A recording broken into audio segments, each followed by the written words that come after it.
The October 7th terrorist attack by Hamas was barbaric and horrifying.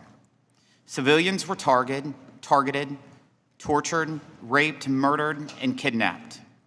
Approximately 240 people are being held hostage in Gaza right now. They range in age from 9 months to 85 years old and come from over 33 countries, including the United States. The families of these hostages are living in anguish, hoping and praying their loved ones are alive and will come home. We stand with these families and Israel.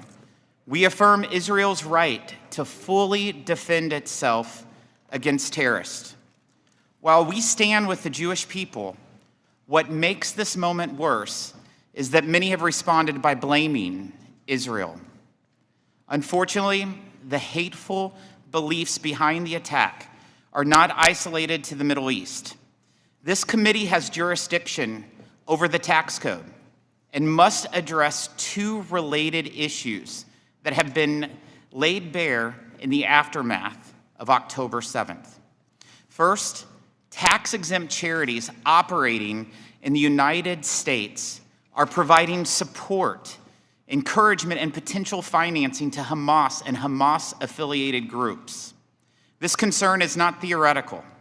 In the early 2000s, the U.S. government identified and shut down the Holy Land Foundation in the United States. That foundation funneled $12.4 million from Americans to Hamas. Shockingly, a 501c3 entity called American Muslims for Palestine and its related C4 have been sued in federal court for operating as an alter ego of the Holy Land Foundation. The two groups have many of the same leaders and may be continuing the same efforts to support Hamas. Second, the eruption of hatred towards Jewish students on college campuses after the October 7th attack has been disturbing to watch. But the organization around it is not some organic movement.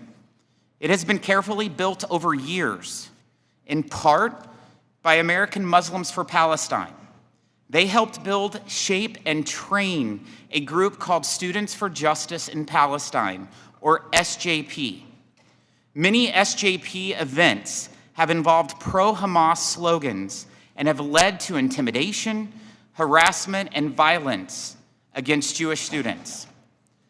Unfortunately, an absence of leadership on college campuses has allowed hostility toward Jewish students to escalate since October 7th, and too many university presidents have sought to placate the most radical voices on their campuses.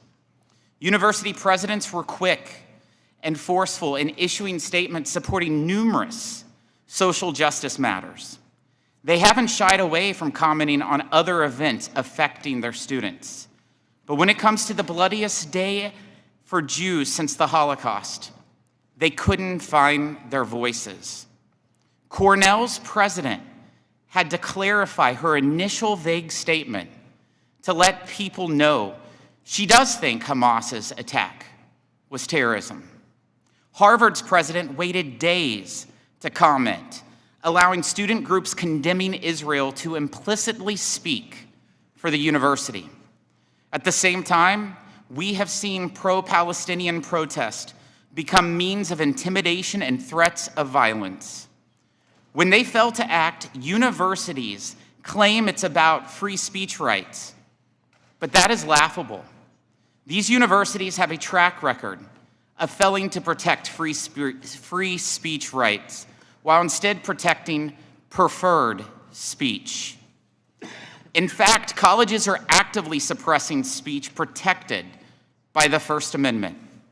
For example, the Foundation for Individual Rights in Education, or FIRE, rates universities on their commitment to free speech on campuses. The University of Pennsylvania's latest rating is, quote, very poor.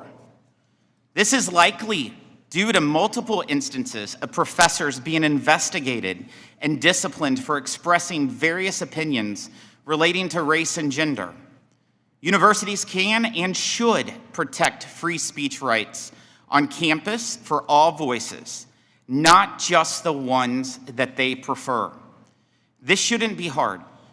Good people around the world have the moral clarity to call out evil as evil, terrorism as terrorism. We should have that same moral clarity as we proceed today.